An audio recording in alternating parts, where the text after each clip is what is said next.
কৃষ্ণ নমস্কাৰ মোৰ এটা মিনি ব্লগলৈ আপোনালোকক স্বাগতম জনাইছোঁ। এইটো 2 নম্বৰটো ব্লগ 20 দিনীয়া চিৰিজৰ। আৰু এতিয়া আজি যিহেতু ডিউটি আছে, পিছবেলা ডিউটি আছে, সেইকাৰণে ৰাতিপুৱা শুই উঠি মেলি ৰুমটো চাফা কৰি ল'লোঁ। মানে ৰুমটো বহুত দিন চাফা কৰা হোৱাই নাছিলে, কাপোৰ চাপোৰ জপা হোৱা নাছিলে, সেইকাৰণে জাপি ল'লোঁ, বিচনা চিচনা পাৰি ল'লোঁ একেষ্টে। তাৰপিছত আৰু ঘৰটো মুচিলোঁ, সাৰিলোঁ, উঠি মানে ডাইৰেক্ট কাম কৰি লৈছোঁ। তাৰপিছতহে মানে মুখ চুখ ধুই মেলি, আৰু কালি ৰাতি লিখি আছিলোঁ ন, প্ৰেক্টিকেল লিখিছিলোঁ, নোটছ লিখিবলৈ আছিলে, সেইকাৰণে হোৱাও দেৰি হ'ল বাৰু। আৰু ৰাতিপুৱা উঠা ইমান দেৰি নাই হোৱা, 8:30 মান হ'ল। আৰু 5টা বজাৰ পৰা ডিউটি আছে, আৰু কাইলৈ আমাৰ ডিউটি শেষ, মানে 2 মাহ আছিলে ন, কাইলৈ শেষ হ'ব। আৰু ছেমিষ্টাৰো এণ্ড হ'ব হ'ল। আৰু কাইলৈ ডিউটি শেষ, তাৰপৰা নৱেম্বৰৰ পৰা পূৰা ক্লাছ, আৰু ডিচেম্বৰ 1st চাগে এক্সামবোৰ মেবি। তাৰপৰা ঘৰ সাৰিলোঁ, মুচিলোঁ, তাৰপৰা ব্ৰাছ সাৰি মোচাৰ পিছতে ব্ৰাছ কৰিছোঁ।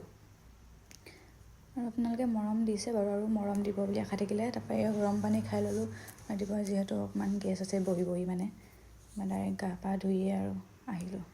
গাটো ধুলোঁ, ক্ৰীম চিম আনিলোঁ, চব কাপোৰো ধুব লগা আছিলে, 2টামান কাপোৰ ধুই ল'লোঁ, বাচন চাচন ধুই গৈছিলোঁ বাৰু, যিহেতু বজাৰ চজাৰ কৰাই নাছিলোঁ। আজি আকৌ ডিউটি পাওঁতে বজাৰ কৰিব লাগিব।